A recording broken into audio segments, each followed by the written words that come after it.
Hi friends, welcome to Wind and Shine. இந்த வீடியோல ஜியோகிராஃபில இருந்து மூவ்மெண்ட் ஆஃப் ஓஷன் வாட்டர் அதுதான் பார்க்க போறோம். இதுக்கு முன்னாடி இந்தியா ரிவர் சிஸ்டம் அப்லோட் பண்ணியிருந்தேன். அதை பார்க்காதவங்க டிஸ்கிரிப்ஷன் லிங்க் கொடுத்துருங்க. கண்டிப்பா பாருங்க. அது மட்டும் இல்லாம அதுக்கான PDF நோட்ஸ் வந்து கொடுத்துருக்கேன். டவுன்லோட் பண்ணி வச்சுக்கோங்க. லாஸ்ட் டைம் ரிவிஷனுக்கு யூஸ்ஃபுல்லா இருக்கும். ஓகேங்களா? சரி வாங்க இன்னைக்கு டாபிக் உள்ள போலாம். மூவ்மெண்ட்ஸ் ஆஃப் ஓஷன் வாட்டர், கடல் நீர் இயக்கம் இல்ல கடல் நீர் நகர்தல் அப்படின்னு சொல்லுவாங்க. இதுக்குள்ள போறதுக்கு முன்னாடி நம்ம உலகத்துல நம்ம பூமியில வந்து எந்த அளவுக்கு தண்ணி இருக்கு அதை பத்தி ஃபர்ஸ்ட் பாத்துலாம். அமௌண்ட் ஆஃப் வாட்டர் என்னென்ன இருக்கு அப்படின்ட்டு பார்க்கலாம்.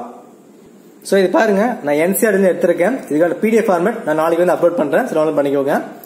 சோ ஓஷன்ஸ், கடல் நீர் பார்த்தோம் அப்படின்னா 97.25 வந்து இருக்கு. அதாவது நம்ம இருக்கிற தண்ணியில 97% உப்பு தண்ணி தான். குடிக்கிறதுக்கு உகந்தில்ல தண்ணி தான் 97% இருக்கு.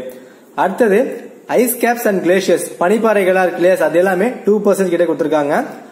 கிரவுண்ட் வாட்டர், நிலத்தடி நீர் பார்த்தோம் அப்படின்னா 0.68, லேக்ஸ் ஏரிகள்ல 0.01, சாயில் மாய்ச்சர் மண்ணில் இருக்க ஈரப்பதம் 0.005, அட்மாஸ்பியர் வளிமண்டலத்துல 0.001 கொடுத்திருக்காங்க. பயோஸ்பியர் பார்த்தோம் அப்படின்னா 0.004 கொடுத்திருக்காங்க. ஓகேங்களா? எதுக்காக சம்பந்தமே இல்லாம இதை வந்து சொல்றேன் அப்படின்னா, சம்டைம்ஸ் மேபி எக்ஸாம்ஸ்ல ஆர்டர் பண்ண சொல்லுவாங்க. சோ அதிகமா தண்ணி எங்க இருக்கு கம்மி எங்க இருக்கு அப்படின்னு அசெண்டிங் ஆர்டர் டிசெண்டிங் ஆர்டர் வந்து ஆர்டர் பண்ண சொல்லுவாங்க. கண்டிப்பா பாத்துக்கோங்க, யூஸ்ஃபுல்லா இருக்கும். சரி, இதுக்கப்புறமா வாட்டர்ல என்ன ப்ராசஸ் நடக்குது அதை பத்தி பார்க்கலாம். சோ இங்க பாருங்க, வாட்டர் ஸ்டோரேஜ் இன் ஓஷன். ஓகேங்களா? சோ ஓஷன்ல இருக்க வாட்டர் வந்து பாத்தீங்கன்னா எவாபரேஷன் ஆகும், எவாட்ரான்ஸ்பிரேஷன் ஆகும், சப்ளிமேஷன் ஆகும். சப்ளிமேஷன் அப்படின்னா ஒரு கல்லு மாதிரி இருக்கிற பனிக்கல் இருக்கு அப்படின்னு ஸ்ட்ரைட்டா வந்து கேஸா வந்து மாறிடும். அதுக்கு ஒரு கல்லு வந்து பாத்தீங்கன்னா தண்ணியா மாறாம டைரக்டா கேஸா மாறுது இல்லையா, அதான் வந்து சப்ளிமேஷன் அப்படின்னு சொல்லுவாங்க. Solid to case. எவாப்ரான்ஸ்பிரேஷன் அப்படின்னு பாத்தீங்கன்னாக்கா ஒரு சாலிட்ல இருக்க வாட்டர் வந்து வேப்பரா மாறதான் எவாட்ரான்ஸ்பிரேஷன் அப்படின்னு சொல்றது. எவாபரேஷன் நீராவே போறது கண்டிப்பா தெரிஞ்சிருக்கும். வாட்டர் இந்த அட்மாஸ்பியர் பார்த்தோம் அப்படின்னா கண்டென்சேஷன், பிரிசிபிடேஷன். பிரிசிபிடேஷன் அப்படின்னா மழை தாங்க, வேற ஒண்ணும் இல்ல, தூறல் போறது இல்லையா, அதுதான் பிரிசிபிடேஷன். கண்டென்சேஷன் அப்படின்னா மேகமா மாறி தண்ணி வந்து நம்மளுக்கு கொடுக்கும், அதுதான் condensation. Water storage in ice and snow பார்த்தோம் அப்படின்னா ஸ்னோ மெல்ட், ஐஸ்னாவும் மெல்ட் ஆகி கீழே வந்துடும். சர்ஃபேஸ் ரன் ஆஃப், மேலக்கு தண்ணியில கீழே ஓடுது இல்லையா, ஸ்ட்ரீம் ஓடைகள் மாதிரி ஓடிடும். கிரவுண்ட் வாட்டர் பார்த்தோம் அப்படின்னா நம்ம பம்ப் வச்சு எடுப்போம் இல்லையா, அதான் வந்து கிரவுண்ட் வாட்டர் டிஸ்சார்ஜ். மேபி கேட்கலாம், பார்த்து வச்சுக்கோங்க. ஓகேங்களா? சரிங்க. மூவ்மெண்ட் ஆஃப் வாட்டர்ல மொத்தம் 3 டைப் இருக்கு. வேவ்ஸ் அலைகள், டைட்ஸ் ஓதங்கள் அப்படின்னு சொல்லுவாங்க, ஓஷன் கரண்ட்ஸ் கடல் நடப்பு அப்படின்னு சொல்லுவாங்க. ஓகேங்களா? சரி, இதுதான் நம்ம வந்து தனித்தனியா வந்து பார்க்க போறோம். சோ டீடைலா இருக்கும், ஃபுல்லா பாத்துக்கோங்க. இதுக்கு நீங்க எந்த புக்குமே அனலைஸ் பண்ண வேணாம், புது புக் பழைய புக் அப்படின்ட்டு இது ஃபுல்லா பாத்தீங்கன்னா கண்டிப்பா உங்களுக்கு யூஸ்ஃபுல்லா இருக்கும். ஓகேங்களா? இதுல ஃபர்ஸ்ட் நான் பார்க்க போறது வேவ்ஸ் அலைகள் தான் பார்க்க போறோம். சோ வேவ்ஸ் பார்த்தோம் அப்படின்னா விண்ட். ஓகேங்களா? சோ விண்ட் மூலமா ஒரு எனர்ஜி கிடைச்சுதான் வந்து அலைகள் வந்து மூவ் ஆக ஆரம்பிக்கும், அதாவது காற்று மூலமா. சோ வேவ்ஸ் எப்படி மூவ் ஆகுது கேட்டாங்கன்னா விண்ட். ஓகேங்களா? சோ W ஞாபகம் வச்சுங்க. அதே மாதிரி இப்ப கடலை வந்து நம்ம அலைகள் வந்து பார்த்து இருப்போம். ஓகேங்களா? கடல் உள்ள வந்து அதிகமா இருக்கும், கடலுக்கு ஷோருக்கு வருது அப்படின்னா கரைக்கு வரும்போது கம்மியாயிடும். ஏன் அப்படின்னா ஸ்பீட் வந்து ஆட்டோமேட்டிக்கா குறைஞ்சிடும். ஓகேங்களா? இதுல வேவ்ஸ் வந்து பார்த்தோம் அப்படின்னா ரெண்டு சொல்லுவாங்க, ஒன்னு கிரஸ்ட், இன்னொரு ட்ரஃப் அப்படின்னு. கிரஸ்ட் அப்படின்னா உச்சி அப்படின்னு சொல்றதான், டஃப் அப்படின்னா ஒரு தொட்டி மாதிரி சொல்லுவாங்க. நான் டயக்ராம்ல இப்ப காட்டுறேன். சோ இது பாருங்க, ஒரு NCERT புக் தான், எதுவும் இல்ல. சோ அலைகள் இப்படி போகுது இல்லையா, சோ அலைகள் கீழே இறங்கும் போது ட்ரஃப் அப்படின்னு சொல்லுவாங்க. ஓகேங்களா? இதே மேல போயிடுச்சு அப்படின்னு கிரஸ்ட் அப்படின்னு சொல்லுவாங்க, வேற ஒண்ணும் கிடையாது. சோ இதான் வந்து அலைகள். சோ கிரஸ்ட், ட்ரஃப் வந்து பாத்துக்கோங்க. மேபி கேட்கலாம், ஆனால் சும்மா சொல்லியிருக்கேன். இந்த வேவ்ஸ்ல சில ஃபேக்ட்ஸ் இருக்கு. வேவோட ஹைட் வந்து எப்படி பண்ணுவாங்க அப்படின்னா ட்ரஃப் பாட்டம் டு கிரஸ்ட் டாப். ஓகேங்களா? அது நம்ம வந்து இந்த மாதிரி பார்த்தோம் இல்லையா, இந்த மாதிரி பாக்குறோம் அப்படின்னா இந்த பாட்டமும் இந்த டாப்பும் வந்து மெஷர் பண்ணுவாங்க, அதுதான் வேவ் ஹைட். சம்டைம்ஸ் क्वेश्चनல இதை மாத்தி கேட்கலாம், சோ பாத்துக்கோங்க. நெக்ஸ்ட் வேவோட ஸ்பீட் வந்து எப்படி சொல்லுவாங்க அப்படின்னா நாட் அப்படின்னு சொல்லுவாங்க. அதோட வேவ் லென்த், ஒரு அலையோட நீளம் எப்படி இருக்குன்னு பாக்குறதுக்கு horizontal distance between two crest. ஓகேங்களா? இப்ப 2 கிரெஸ்ட் போகுது அப்படின்னா ஹாரிசான்டல் அப்படின்னா இந்த மாதிரி மெஷர் பண்றதுதான். இந்த மாதிரி பண்றது எல்லாமே ஹாரிசான்டல். நேரா பண்ண செங்குத்தா பண்ணோம் அப்படின்னா வெர்டிகல் அப்படின்னு சொல்லுவாங்க. அப்போ ஹாரிசான்டலா பண்ணது எல்லாமே போயினாக்கா வேவ் லென்த் அப்படின்னு சொல்றது. இதான் வந்து வேவ்ஸ் பத்தினான ஒரு இம்பார்ட்டன்ட் ஃபேக்ட்ஸ். நெக்ஸ்ட் டைட்ஸ் வந்து பார்க்கலாம், ஓதங்கள். சோ டைட்ஸ் என்ன சொல்லுவாங்க அப்படின்னா rise and fall of sea level அப்படின்னு சொல்லுவாங்க. சீ லெவல் போயினாக்கா மேலையும் கீழே ஏறி இறங்குறது அப்படின்னு சொல்லுவாங்க. இது எப்படி நடக்குது அப்படின்னு பாத்தீங்கன்னாக்கா ஒன்னு மூணு, இன்னொன்னு சன். ஓகேங்களா? ரெண்டுமே கிராவிடேஷனல் ஃபோர்ஸ். சோ மூணோடையும் நிலவு சூரியனோட புவி ஈர்ப்பு சக்தி அதை பேஸ் பண்ணி தான் இந்த டைட்ஸ் வந்து நடக்கும்.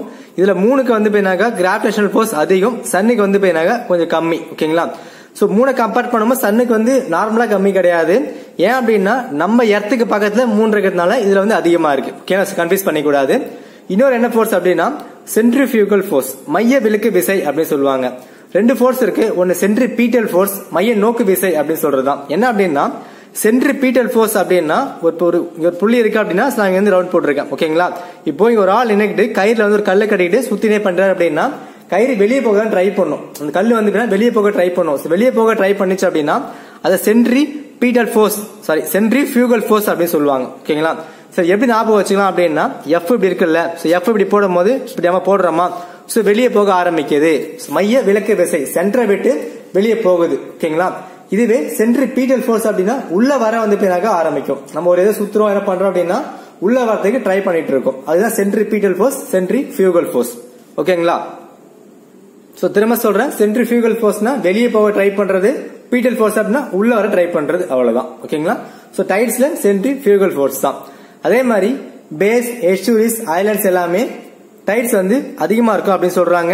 பேனா என்ன, எஸ்டூரிஸ்னா என்ன, ஐலாண்டா என்ன அப்படின்னு எக்ஸ்பிளைன் பண்ணியிருக்கேன். அதுக்கான லிங்க் நான் கொடுத்துருக்கேன். சோ கண்டிப்பா பாருங்க, மேப் ரீடிங் யூஸ்ஃபுல்லா இருக்கும். ஓகேங்களா?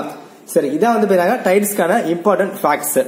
சரி, டைட்ஸ் சில டைப்ஸ் இருக்கு, அதை பத்தி பார்க்கலாம். டைட்ஸ்ல செமி டயோர்னல் அப்படின்னு சொல்லுவாங்க. என்ன அப்படின்னா ஒரு நாள்ல 2 ஹை டைடு 2 லோ டைடு வரும் அப்படின்வாங்க. டயோர்னல்ல ஒரு ஹை டைட் ஒரு லோ டைடு வரும் அப்படின்வாங்க. மிக்சர்ல ரெண்டுமே கலந்த மாதிரி வரும், அவ்வளவுதான். சும்மா ஜஸ்ட் பாத்துக்கணும், இதெல்லாம் அவ்வளவு கொஸ்டினரே கிடையாது. ஒரு ஃபேக்ட் நான் வந்து தெரிஞ்சுக்க சொல்லியிருக்கேன். ஓகேங்களா? இதுக்கப்புறம் பார்க்க போறதா ரொம்ப இம்பார்ட்டன்டான நோட்ஸ். 2 டைப்பா டைடு வந்து பிரிப்பாங்க. ஒன்னு ஸ்பிரிங் டைடு, இன்னொரு நீப் டைடு அப்படின்னு சொல்லுவாங்க. ஃபர்ஸ்ட் நான் நோட்ஸ் வந்து எடுத்துக்கோங்க, அதுக்கப்புறம் நான் பிக்சர்ல வந்து உங்களுக்கு எப்படி இருக்கும் காட்டுறேன். ஸ்பிரிங் டைடை பொறுத்தா அப்படின்னா மாசத்துக்கு 2 வாட்டி வரும். அதாவது 15 டேஸ் கேப்ல வந்து வரும். ஒன்னு வந்து நியூ மூனுக்கோ, ஒன்னு வந்து ஃபுல் மூன்லயும். ஓகேங்களா? நியூ மூன் அப்படின்னா அமாவாசை, ஃபுல் மூன் அப்படின்னா பௌர்ணமி. ஓகேங்களா? சோ அமாவாசை பார்த்தா அப்படின்னா சன்னு 3 எர்த் இந்த ஃபார்மேட் வந்து இருக்கும். ஃபுல் மூன்ல சன்னு எர்த் 3 அப்படின்னு இருக்கும். ஓகேங்களா? எதனா ஒண்ணு மட்டும் ஞாபகம் வச்சுங்க, கண்டிப்பா ஆப்போசிட் ஈஸியா வந்து போட்டுடலாம். அது மட்டும் இல்லாம சன்னு எர்த் 3 வந்து லூனார் எக்லிப்ஸ், சந்திர கிரகணம் இப்படிதான் ஃபார்ம் ஆகும். அதுவே சோலார் எக்லிப்ஸ் பார்த்தோம் அப்படின்னு சூரிய கிரகணம் இந்த ஃபார்மேட் வந்து ஃபார்ம் ஆகும். ஓகேங்களா? சரி, எப்படி ஞாபகம் வச்சுக்கலாம் அப்படின்னு SEM இருக்குல்ல, சோ செம். ஓகேங்களா? நம்ம செம்முக்கு போகும்போது பாத்தீங்கன்னா எல்லாமே தெரிஞ்ச மாதிரி நல்லா பளிச்சுன்னு போவோம். ஆனா அங்க போய் பார்த்தா ஒண்ணுமே தெரியாது. சோ செம் அப்படின்னா 3 வந்து பௌர்ணமி மாதிரி மூஞ்சி பிரைட்டா இருக்கணும், அந்த மாதிரி ஞாபகம் வச்சுங்க. ஓகேங்களா? சோ செம் இருந்தா ஃபுல் மூன், SME இருந்தா நியூ மூன். ஓகேங்களா? சரி, இதான் வந்து ஸ்பிரிங் டைடு. சரி, நீப் டைடு பார்த்துட்டு நான் பிக்சர் வந்து காட்டுறேன். நீப் டைட் பார்த்தோம் அப்படின்னா சன்னு 3 ரைட் ஆங்கிள் இருக்கும். 90 டிகிரி வந்து கொடுத்திருப்பாங்க. 7 டேஸ் இன்டர்வல், அங்க 15 டேஸ் பார்த்தோம், இவங்க 7 டேஸ். ஓகேங்களா? கொஞ்சம் கன்ஃபியூஸ் ஆகிற மாதிரி இருக்கும். சரி, வாங்க பிக்சர்ல பார்க்கலாம், புரிஞ்சிடும். சோ இங்க பாருங்க, நான் NCERT புக்ல இருந்து எடுத்திருக்கேன். சோ பிடி பிட்டால வந்து பாத்துக்கோங்க. சோ ஸ்பிரிங் டைட் வந்து பார்த்தோம் அப்படின்னா என்ன அப்படின்னு பாத்தீங்கன்னா, சோ எர்த் இங்க இருக்கு, மூன் இங்க இருக்கு, சன் இங்க இருக்கு. ஓகேங்களா? சோ என்ன SME அப்படி பார்த்தா அப்படின்னா அமாவாசை. ஓகேங்களா? சோ வந்து நியூ மூன். சோ இங்க பார்த்தா அப்படின்னா SEM. ஓகேங்களா? சோ வந்து பௌர்ணமி, ஃபுல் மூன். ஓகேங்களா? சோ இங்க என்ன நடக்குது அப்படின்னு பாத்தீங்கன்னாக்கா மூனோட கிராவிடேஷனல் ஃபோர்ஸும் சன்னோட கிராவிடேஷனல் ஃபோர்ஸ் ரெண்டோட புவியீர்ப்பு சக்தியும் ரெண்டு பக்கமும் பிடிச்சி இழுக்கு, தண்ணியை வந்து இழுக்க ஆரம்பிக்குது. சோ இழுக்க ஆரம்பிக்கும் போது பூமி இருக்கு அப்படின்னா இந்த மாதிரி போக ஆரம்பிக்கும். சோ ரெண்டு பக்கமும் வந்து இழுக்குது இல்லையா, இதான் வந்து ஸ்பிரிங் அப்படின்னு சொல்லுவாங்க. சரி, இங்க வந்து என்ன ஆகுது அப்படின்னு பாத்தீங்கன்னா இந்த பக்கம் எர்த்தோட சென்ட்ரிஃபியூகல் ஃபோர்ஸ் நம்ம பார்த்தோம் இல்லையா, வெளியே வந்து போக ஆரம்பிக்கும் அப்படின்ட்டு. சோ ஒரு பக்கம் கிராவிடேஷனல் புல் இழுத்தாலும் இன்னொரு பக்கம் எர்த்தோட சென்ட்ரிஃபியூகல் ஃபோர்ஸ் தண்ணியை வெளியே போக ஆரம்பிச்சுடும். இதான் வந்து ஸ்பிரிங் டைட். ஓகேங்களா? சோ ஸ்பிரிங் டைட்ல இந்த ஃபார்மட் தான். நீட் டைட் பாருங்க, நான் என்ன சொன்னேன், ரைட் ஆங்கிள் 90 டிகிரி சொன்னேன் இல்லையா. சோ எர்த் இங்க இருக்கும், மூன் இங்க இருக்கு, சன் இங்க இருக்கு. சோ இதுல ஃபோர்ஸ் வந்து இந்த மாதிரி இருக்கும். சோ இங்க பார்க்கும் போது இந்த பக்கம் தான் அதிகமா தண்ணி மேல போகும். ஏன் அப்படின்னா நான் ஏற்கனவே சொன்னேன், மூணுக்கு தான் கிராவிடேஷனல் ஃபோர்ஸ் அதிகமா இருக்கும். ஏன் அப்படின்னா கிட்ட இருக்கிறதுனால. ஓகேங்களா? சோ டயக்ராம் நல்லா பாத்துங்க, வேற எந்த கன்ஃபியூஷன் வேணாம். ஸ்பிரிங் ரெண்டு பக்கம் இழுக்கிறது, நீப்னா ஒரு பக்கம் மட்டும் அதிகமா இருக்கிறது. ஓகேங்களா? சரி, சில ஃபேக்ட்ஸ் வந்து பார்க்கலாம். பெரிஹீலியான் அப்படின்னா ஜனவரி 3, அப்ஹீலியான் அப்படின்னா ஜூலை 4. ஓகேங்களா? சோ பெரிஜி அப்போசிட் டேட் வந்து கொடுக்கல. என்ன அப்படின்னா ஹீலியானா வந்து சன்னு. ஓகேங்களா? ஜி அப்படின்னா மூணு. சோ எதுக்காக சொல்றேன் அப்படின்னா நம்ம எர்த்துக்கு பக்கத்துல சன்னு வந்துச்சுன்னா அது பெரிஹீலியான் அப்படின்னு சொல்லுவாங்க. அதே மாதிரி எர்த்துக்கு சன்னு தூரமா வந்துச்சு அப்படின்னா அப்ஹீலியான் அப்படின்னு சொல்லுவாங்க. அப்ப இங்க என்ன வரும், பெரியனும் போது கிட்ட வந்திருக்கும், மூணு வந்து எர்த்து கிட்ட வந்திருக்கும், அப்போஜி வந்து மூணு வந்து தூரமா வந்திருக்கும். சரி, எப்படி ஞாபகம் வச்சா அப்படின்னா ஏன்னா ஒண்ணு மட்டும் மக பண்ணிக்கோங்க. சோ அப்புன்னு வருது இல்லையா, சோ சன்னு வந்து அப்பால இருக்கு, மூணு வந்து அப்பால இருக்கு, அது ஞாபகம் வச்சுங்க. ஓகேங்களா? சோ மாத்தி போடுற போறீங்க, அப்பால இருக்கு அப்படின்னா தூரமா இருக்கும், பெரிஜி வந்து ஆட்டோமேட்டிக்கா கிட்ட தான் இருக்கும். ஓகேங்களா? சரி, அதே மாதிரி எப் அப்படின்னு சொல்லுவாங்க. என்ன அப்படின்னா ஹை டைடுக்கும் லோ டைடுக்கும் ஃபால் ஆகுது இல்லையா, மேல ஏறி கீழே இறங்குது இல்லையா, அதுக்கு பேர் வந்து எப் அப்படின்னு சொல்லுவாங்க. அதே மாதிரி ரைஸ் ஆயிடுச்சு அப்படின்னா அது வந்து ஃபிளட் இல்ல ஃப்ளோ அப்படின்னு சொல்லுவாங்க. ஓகேங்களா, ஹை டைடும் லோ டைடும் கீழே இறங்கிச்சு ஃபால் ஆச்சுன்னா எப், ரைஸ் ஆயிடுச்சுன்னா ஃபிளட் இல்ல அப்படின்னா ஃப்ளோ அப்படின்னு சொல்லுவாங்க. ஓகேங்களா, நெக்ஸ்ட் ஓஷன் கரண்ட்ஸ் பார்க்க போறோம். இதுதான் ரொம்ப ரொம்ப இம்பார்ட்டன்டான டாபிக். இங்க தான் क्वेश्चंस அதிகமா வரும். சோ இன்னைக்கு அப்புறம் நல்லா வந்து கவனிச்சுக்கோங்க. ஓஷன் கரண்ட்ஸ், கடல் நடப்புகள். ஓஷன் கரண்ட்ஸ் வந்து என்ன அப்படின்னாக்கா ஒரு பேண்ட் ஆஃப் வாட்டர், வாட்டர் வந்து மொத்தமா கடல்ல மூவ் ஆயிட்டு போறதுதான் ஓஷன் கரண்ட்ஸ் அப்படின்னு சொல்லுவாங்க. இதுக்கு ரெண்டு வந்து காரணம், ஒன்னு பிரைமரி ஃபோர்ஸ், இன்னொன்னு செகண்டரி ஃபோர்ஸ். ஓகேங்களா, முதன்மை விசை, இரண்டாம் நிலை விசை அப்படின்னு சொல்லுவாங்க. பிரைமரி ஃபோர்ஸ் என்னெல்லாம் அப்படின்னு பாத்தீங்கன்னாக்கா சோலார், சூரிய ஒளி வந்து ஒரு முக்கிய காரணம். இன்னொன்னு விண்ட், காற்று, கிராவிட்டி, புவி ஈர்ப்பு சக்தி, கோரியலிஸ் ஃபோர்ஸ், தமிழ்ல கொட்பு விசை இல்ல அப்படின்னா சுழல கட்சி விசை அப்படின்னு சொல்லுவாங்க. இந்த கோரியலிஸ் ஃபோர்ஸ் என்ன பண்ணும் அப்படின்னா நம்ம வந்து படிச்சிருப்போம். ஈக்குவேட்டர் வந்து 0 டிகிரி இருக்கு அப்படின்னு நம்ம பார்த்திருப்போம் இல்லையா. இந்த ஈக்குவேட்டருக்கு மேல என்ன இருக்கு, நார்தர்ன் ஹெமிஸ்பியர். ஓகேங்களா, வட துருவம், கீழே பார்த்தோம் அப்படின்னா தென் துருவம், சதர்ன் ஹெமிஸ்பியர். இங்க அடிக்கிற காத்த வந்து நார்தர்ன் ஹெமிஸ்பியர்ல ரைட்ல டிஃப்ளெக்ட் பண்ணணும், அதாவது கிளாக் வைஸ்ல. கீழே பார்த்தோம் அப்படின்னா லெப்ட்ல பண்ணணும், ஆன்டி கிளாக் வைஸ். ஓகேங்களா, இந்த கோரியலிஸ் ஃபோர்ஸ்னாலதான் நம்மளுக்கு பருவ காற்று வந்து வருது, மான்சூன் வந்து நம்மளுக்கு மழை வருது. இல்ல அப்படின்னா சோமாலியா மாதிரி ரொம்ப ட்ரையா தான் இருக்கும். அது ஏன் காரணம் அப்படின்ட்டு நான் மான்சூன் பார்க்கும்போது உங்களுக்கு சொல்றேன். ஓகேங்களா, இதான் வந்து பிரைமரி ஃபோர்ஸ். மக பண்ணிக்கோங்க, இதை பேஸ் பண்ணி கண்டிப்பா கேட்பாங்க எதெல்லாம் பிரைமரி ஃபோர்ஸ் அப்படின்ட்டு. சரி, அப்ப செகண்டரி ஃபோர்ஸ் என்ன பண்ணும் அப்படின்னா இங்க ஆரம்பிச்சு விடுறத இவர் வந்து ஃபுல்லா வந்து ஃபுல்ஃபில் பண்ணிடுவார், இன்ஃபுளுன்ஸ் பண்ணிடும். இதான் வந்து செகண்டரிக்கான காரணம். ஓகேங்களா, நம்ம ஈக்குவேட்டர்ல சன் வந்து அதிகமா அடிக்கும் அப்படின்னு ரொட்டேஷன் ரெவல்யூஷன் வந்து பார்த்துருப்போம். பார்க்காதவங்க அந்த வீடியோ வந்து பாத்துக்கோங்க, லிங்க் நான் கொடுத்துருக்கேன். ஹீட் அதிகமா இருக்கு அப்படின்னா வாட்டர் வந்து எக்ஸ்பேண்ட் ஆக ஆரம்பிக்கும். வாட்டர் எக்ஸ்பேண்ட் ஆச்சு அப்படின்னா அந்த இடத்துல மட்டும் தண்ணி வந்து ரொம்ப ஹைட்டா இருக்கும். ஓகேங்களா, இப்போ தண்ணி இங்க ஹைட்டா இருக்கு, கம்மியா இருக்கு, என்ன ஆகும், ஆட்டோமேட்டிக் கீழே வர ஆரம்பிக்குமா. அதனால இருக்கும் ஈக்குவேட்டர்ல மத்த இடத்தை விட 8 சென்டிமீட்டர் ஹையா இருக்கும். அப்ப கீழே என்ன இருக்கும், ஸ்லோப்பா இருக்குமா, சாய்வா இருக்கும். தண்ணி வந்து கீழே போக ஆரம்பிக்கும்.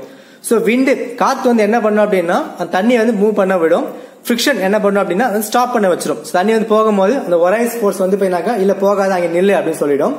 கிராவிட்டி என்ன பண்ணும் அப்படின்னா புவியீர்ப்பு சக்தி, அந்த போம நிக்கிற தண்ணி எல்லாமே புடிச்சு வச்சுக்கும். நீ எங்கேயும் போகாத இங்கே புடிச்சு வச்சுக்கும்.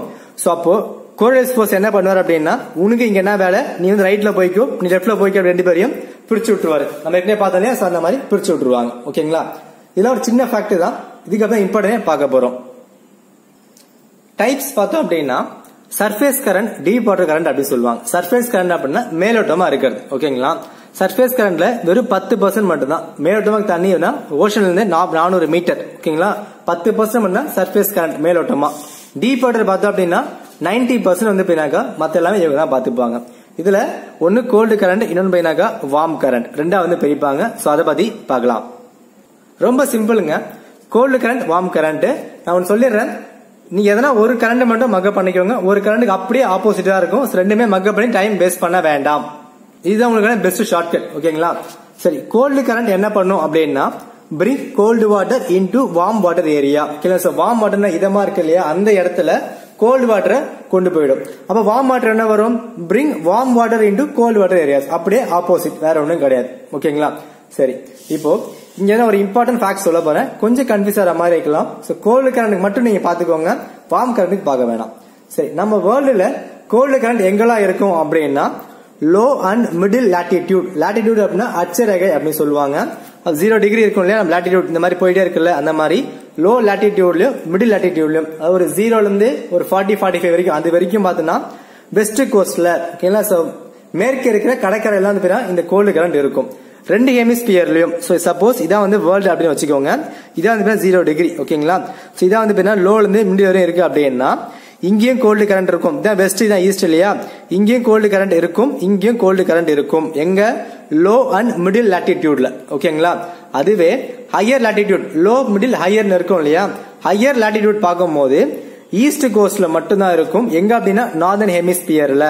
எதை பத்தி பாக்குறோம், கோல்டு கரண்ட். திரும்ப நான் வந்து சொல்றேன், பாத்துக்கோங்க. கோல்டு கரண்ட் எங்க இருக்கும் அப்படின்னா 0 டிகிரிக்கு மேல நார்தர்ன் ஹெமிஸ்பியர், கீழே வந்து southern hemisphere, low and middle latitude. இந்த அட்சரேகையில வெஸ்ட் கோஸ்ட்ல இருக்கும், 2 துருவத்திலயும் வந்து கலந்து இருக்கும். ஓகேங்களா, வந்து வெஸ்ட் வந்து முடிஞ்சு போச்சு. சரியா, அப்ப ஈஸ்ட்ல எங்க இருக்கும் அப்படின்னா நார்தர்ன் ஹெமிஸ்பியர்ல மட்டும்தான் இருக்கும், ஹையர் லாட்டிடியூட்ல. இவ்வளவுதான் கோல்டு கரண்ட். சரி, அப்ப வார்ம் கரண்ட் எங்க இருக்கும், நீங்க எதுவும் பண்ண வேணாம். இந்த வெஸ்ட் ஈஸ்டா மாத்திக்கோங்க, இந்த ஈஸ்ட வெஸ்டா மாத்திக்கோங்க, அப்படியே ஆப்போசிட். அவ்வளவுதான், முடிஞ்சு போச்சு. அது warm current low and middle லாட்டிடியூட்ல ஈஸ்ட் கோஸ்ட்ல 2 ஹெமிஸ்பியர்ல இருக்கும். ஹையர் லாட்டிடியூட்ல வெஸ்ட் கோஸ்ட்ல நார்த்ல மட்டும் இருக்கும். அவ்வளவுதான். இந்த ஈஸ்ட் வெஸ்ட் மட்டும் தான் மாறும். ஓகேங்களா? இதான் வந்து பாத்தீங்கன்னா கோல்ட் கரண்ட் வார்ம் கரண்ட்கான டிஃபரன்ஸ். சரி, இந்த கோல்ட் கரண்ட் இன்னொரு வேலை என்ன பண்ணும் அப்படின்னு பாத்தீங்கன்னாக்கா, நம்ம வேர்ல்ட் லெவல்ல பார்க்கும்போது மேப் வந்து காட்டுறேன். சோ இங்க வந்து பாத்துக்கோங்க, இதான் வந்து கோல்டு கரண்ட், இதான் வந்து வார்ம் கரண்ட். ஓகேங்களா? இப்ப நம்ம பார்த்தோம் அப்படின்னா இந்த கோல்டு கரண்ட் இருக்க ஏரியா எல்லாமே டெசர்ட்டா தான் இருக்கும். ஏன் டெசர்ட்டா இருக்கும் அப்படின்னா, கோல்டு கரண்ட் இருக்கும் போது தண்ணி வந்து ரொம்ப கூலா இருக்கும். சோ கூலா இருக்கு அப்படின்னு எவாபரேஷன் நடக்காது, நீராவி நடக்காதனால மழை வந்து அங்க வந்து வரவே வராது. ஓகேங்களா? சரி, இந்த லிஸ்ட் எல்லாம் பாத்துக்கோங்க. நான் வந்து அதுக்கான தனி லிஸ்ட் டேப்லெட் மாதிரி போட்டு சொல்றேன். ஓகேங்களா? சரி, வாங்க அதை பத்தி பார்க்கலாம் ஷார்ட்கட்டோட. So cold current warm current விட்டுருங்க, கோல்டு கரண்ட் மட்டும் நீங்க மக்க பண்ணிக்கோங்க, வார்ம் கரண்ட் அப்படியே ஆப்போசிட்டா போட்டுடலாம். இதெல்லாம் வரலையோ அது எல்லாமே இங்க வந்து வரும். ஓகேங்களா? சோ இங்க பாருங்க, Humboldt current, Oyashio, Irminger, Benguela, Canaries, California, Labrador, west wind drift, Falkland. So இதுக்கான ஷார்ட்கட் என்ன அப்படின்னா, நம்ம என்ன பாக்குறோம், கோல்டு கரண்ட் பாக்குறோம். ஓகேங்களா? சோ கோல்டுக்கு இந்த போல்டு ஞாபகம் வச்சுங்க. சோ போல்ட்னா கோல்டு மாதிரி. சோ கோல்டு வந்து நம்ம என்ன பண்ணுவோம், ஓயாம இருமுகிட்டே இருப்போம். ஓகேங்களா? சோ ஓயாம, சோ ஒயாஷிமா இருமுகிட்டே இருக்கும். இருமிங்கர், இருமிட்டே இருக்கும்போது நம்ம என்ன பண்ணுவாங்க, பெட்ல வந்து படுக்க வச்சிருவாங்க. ஓகேங்களா? சோ பென்குலாஸ், நம்ம பெட்ல பாத்துட்டு அப்படின்னா நம்ம என்ன சொல்லுவாங்க, இவனா கேன பையன் மாதிரி பத்துட்டே இருக்கான் அப்படின்னு சொல்லுவாங்க. ஓகேங்களா? அப்படின்னா கேன, கேனரிஸ். சோ நம்ம கேனே நினைச்சே கூடாது அப்படின்னு சொல்றதுக்காக நம்ம என்ன பண்றோம் அப்படின்னா, பெட்ல படுத்துக்கிட்டு காலிஃபிளவர் சாப்பிட்டுக்கிட்டு லேப் வந்து யூஸ் பண்றோம். ஓகேங்களா? So cauliflower, California, lab use பண்றோம், லேப்ரடார். எப்படின்னா நம்ம ஃபேன்ல காத்து வாங்கிட்டு ஜாலியா இருக்கும். ஓகேங்களா? சோ ஃபேனுக்கு வந்து பின்னாக்கா ஃபேன் இதுல, so Falkland, west wind drift. ஓகேங்களா? சோ முடிஞ்சு போச்சு. இதான் வந்து ஷார்ட்கட். கோல்டு ஓயாம இருமிட்டு இருக்கும், பெட்ல படுக்கிறோம், கேனையா பாக்குறாங்க, காலிஃபிளவர் சாப்பிடுறோம், லேப் யூஸ் பண்றோம், வெஸ்ட் விண்ட், ஃபாக்லாண்ட். இதான் வந்து பின்னாக்கா நார்த் வார்ம் கரண்ட்டுக்கான லிஸ்ட். சோ வந்து ஃபுல்லா பாத்துக்கோ, பிடிஎஃப் வந்து கொடுக்குறேன், கண்டிப்பா யூஸ்ஃபுல்லா இருக்கும். ஓகேங்களா? சோ பிக்சர்ல வந்து காட்டுறேன். சோ இதுல ப்ளூ கலர் எல்லாமே வந்து பாத்தீங்கன்னா கோல்டு கரண்ட், ரெட் எல்லாமே பாத்தீங்கன்னாக்கா வார்ம் கரண்ட். ஓகேங்களா? இதுல சில கரண்ட் மிஸ் ஆயிருக்கும், அதை நான் வேற பிக்சர்ல காட்டுறேன். சோ இந்த பிக்சர் பாத்தீங்க அப்படின்னா கைனிக் கரண்ட் வந்து அந்த பிக்சர்ல பாத்துருக்க மாட்டோம். So gynaec current, Florida current, so இதெல்லாம் வந்து பாத்துக்கோங்க. சோ வந்து கொடுத்துருக்க மாட்டாங்க. அதே மாதிரி இம்ரிங்கர் கரண்ட் எல்லாமே அதுல கொடுத்துருக்க மாட்டாங்க. ஓகேங்களா? ரெண்டுமே பிடிஎஃப் வந்து கொடுக்குறேன், உங்களுக்கு யூஸ்ஃபுல்லா இருக்கும். ஓகேங்களா? ஓகே ஃப்ரெண்ட்ஸ், இதான் வந்து waves, tides and currents. So எல்லாமே கவர் பண்ணிருப்பேன் அப்படின்னு நினைக்கிறேன். ஏன்னா பாயிண்ட் விட்டு போயிருந்தா அப்படின்னா கமெண்ட்ல சொல்லுங்க, மற்ற பேர் தெரிஞ்சுக்கிட்டும். இல்ல இந்த டாபிக்ல இன்னும் யாராவது மிஸ் ஆயிருக்கு, டீடைலா சொல்லுங்க அப்படின்னு அந்த டாபிக் பத்தி கமெண்ட் டிஸ்கஸ் பண்ணுங்க. கண்டிப்பா நான் வந்து டீடைலா வந்து வீடியோ வந்து போடுறேன். ஓகேங்களா? சோ இந்த வீடியோ பிடிச்சிருந்துச்சு அப்படின்னா லைக் பண்ணுங்க, உங்க ஃப்ரெண்ட்ஸுக்கு வந்து ஷேர் பண்ணுங்க, அவங்களுக்கும் யூஸ் ஆகட்டும். இதே அப்டேட்ஸ் பார்க்கலாம், சப்ஸ்கிரைப் பண்ணிட்டு பக்கத்துல பெல் பட்டன் கிளிக் பண்ணிருங்க. நெக்ஸ்ட் வீடியோல சந்திக்கலாம். தேங்க்யூ ஃபார் வாட்சிங்.